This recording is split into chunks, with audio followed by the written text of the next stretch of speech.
सभी भक्तों को शिव मंगलम।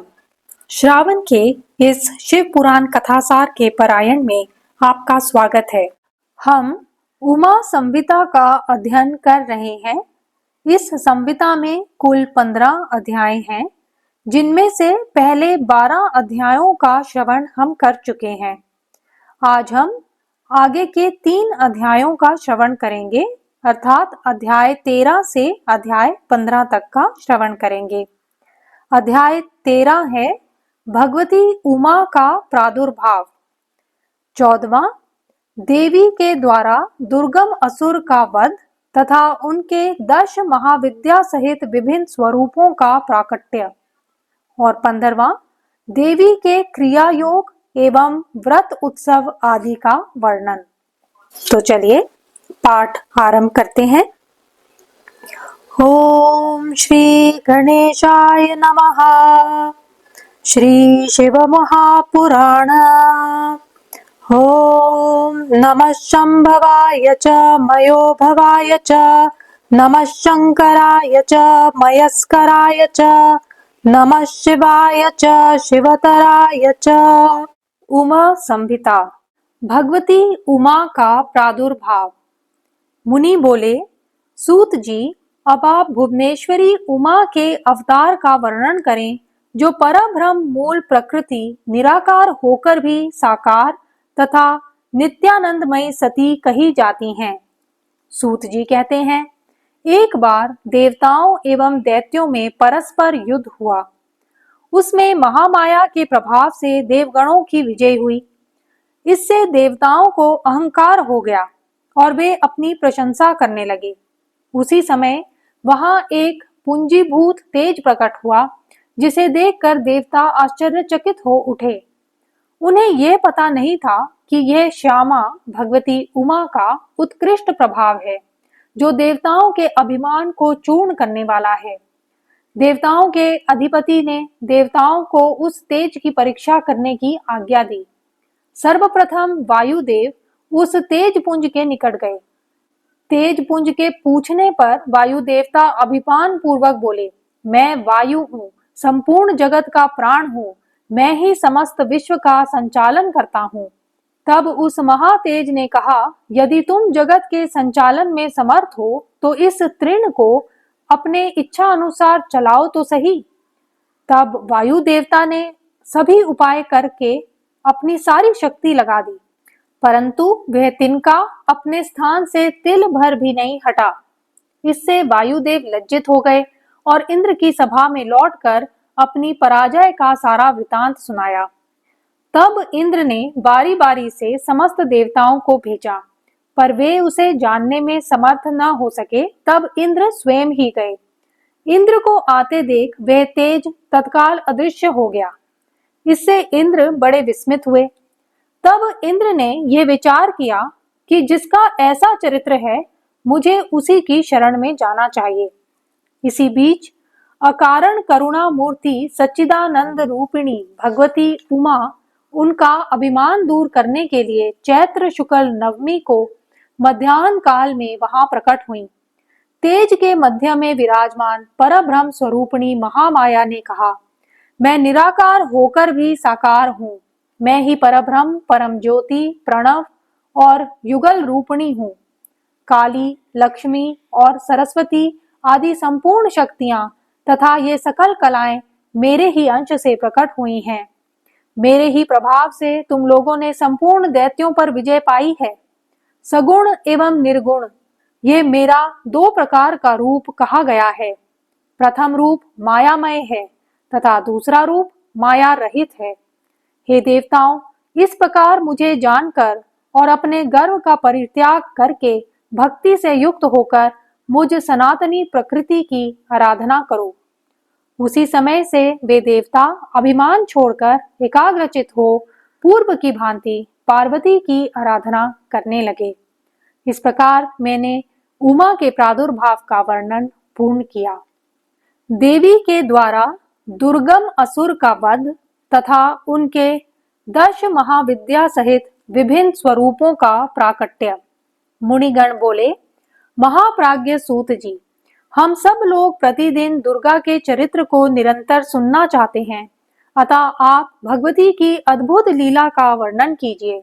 सूत जी कहते हैं, मुनियों, पूर्व काल में दुर्गम नामक एक महाबलवान असुर था। उसने ब्रह्मा जी के वरदान से चारों वेदों को हस्तगत कर लिया था तथा वे पृथ्वी तल पर बहुत उपद्रव करने लगा, जिससे सब लोग दुखी हो गए। उनके महान दुख को देखकर सब देवता महेश्वरी योग माया की शरण में गए। देवगण बोले, हे महामाये, अपनी समस्त प्रजाओं की रक्षा करें एवं अपने क्रोध को दूर करें, अन्यथा सभी लोग नष्ट हो जाएंगे। तदंतर प्रजाओं को दुखी देखकर भगवती के अनंत नेत्रों में करुणा के आंसू छलक आए। वे व्याकुल होकर लगातार 9 दिन और 9 रात रोती रहीं। अपने नेत्रों से हजारों जल धाराएं बहाने लगीं। उन धाराओं से सभी लोग तथा समस्त औषधियां तृप्त हो गईं। इस प्रकार ब्राह्मण, देवता और मनुष्यों सहित सभी संतुष्ट हो गए। उस समय समस्त देवता एकत्र होकर बोले, देवी, अब कृपा करके दुर्गम असुर के द्वारा अपहृत हुए वेद लाकर हमें दीजिए। तब देवी ने तथास्तु कहकर कहा, देवताओं, अपने घर को जाओ, मैं शीघ्र ही वेद लाकर तुम्हें अर्पित करूंगी। इसके अनंतर स्वर्ग, भूलोक तथा अंतरिक्ष में कोलाहल मच गया। उसे सुनकर उस भयानक दैत्य ने चारों ओर से देवपुरी को घेर लिया। फिर तो देवी और दैत्य दोनों में घोर युद्ध आरंभ हो गया। सम्रांगण में दोनों ओर से तीखे बाणों की वर्षा होने लगी। इसी बीच में देवी के शरीर से सुंदर स्वरूप वाली काली, तारा, छिन्नमस्ता, श्रीविद्या, भुवनेश्वरी, भैरवी, बगला, धूम्रा, श्रीमती त्रिपुर सुंदरी तथा मातंगी, ये मनोहर रूप वाली 10 महाविद्याएं शस्त्र युक्त हो प्रकट हो गईं। तत्पश्चात दिव्य मूर्ति वाली असंख्य मातृकाएं प्रकट हुईं। उन मातृ गणों के साथ दैत्यों का भयंकर युद्ध प्रारंभ हुआ। इसके बाद देवी ने त्रिशूल की धार से उस दुर्गम दैत्य को मार डाला। इस प्रकार भगवती ने उस समय दुर्गम असुर नामक दैत्य को मारकर चारों वेद वापस ले देवताओं को दे दिए। तब देवता लोग बोले, अंबिके, हम लोगों के लिए आपने असंख्य नेत्रों से युक्त रूप धारण कर लिया था, इसीलिए मुनिजन आपको शताक्षी कहेंगे। अपने शरीर से उत्पन्न हुए शाकों द्वारा आपने समस्त लोकों का भरण पोषण किया है, इसीलिए शाकंभरी नाम से आपकी ख्याति होगी। आपने दुर्गम नामक महादैत्य का वध किया है, इसीलिए लोग आप कल्याणमयी भगवती को दुर्गा कहेंगे। माता, आप तक मन, वाणी और शरीर की पहुंच होनी कठिन है। सूर्य, चंद्रमा और अग्नि, ये तीनों आपके नेत्र हैं। हम आपके प्रभाव को नहीं जानते, इसीलिए आपकी स्तुति करने में असमर्थ हैं। देवी ने कहा, जैसे पूर्व काल में तुम्हारी रक्षा के लिए मैंने दैत्यों को मारा था, उसी प्रकार आगे भी असुरों का संहार करूंगी। जब मैं भ्रमर का रूप धारण करके अरुण नामक असुर का वध करूंगी, तब संसार के मनुष्य मुझे भ्रामरी कहेंगे। फिर मैं भीम भयानक रूप धारण करके राक्षसों को खाने लगूंगी। उस समय मेरा भीमा देवी नाम प्रसिद्ध होगा। जब जब पृथ्वी पर असुरों की ओर से बाधा उत्पन्न होगी, तब तब मैं अवतार लेकर प्रजाजनों का कल्याण करूंगी, इसमें संशय नहीं है। देवी के क्रिया योग एवं व्रत उत्सव आदि का वर्णन।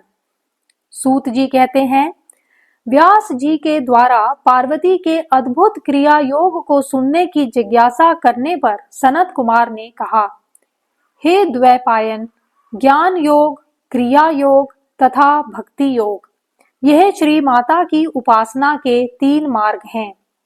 मुक्ति का प्रधान कारण योग है और उस योग के ध्येय का उत्तम साधन क्रिया योग है। आश्विन मास के शुक्ल पक्ष में नवरात्र व्रत करना चाहिए।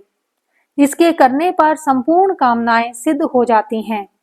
इस नवरात्र के प्रभाव का वर्णन करने में ब्रह्मा, महादेव तथा कार्तिकेय भी समर्थ नहीं है, फिर दूसरा कौन समर्थ हो सकता है। यह उमा संहिता परम पुण्यमयी तथा शिव भक्ति को बढ़ाने वाली है। इसमें नाना प्रकार के उपाख्यान हैं। ये कल्याणमयी संहिता भोग तथा मोक्ष को प्रदान करने वाली है। अतः शिवा की भक्ति चाहने वाले पुरुषों को सदा इस परम पुण्यमयी उमा संहिता का श्रवण एवं पाठ करना चाहिए। ओम नमो भगवते रुद्राय। ओम नमः शिवाय।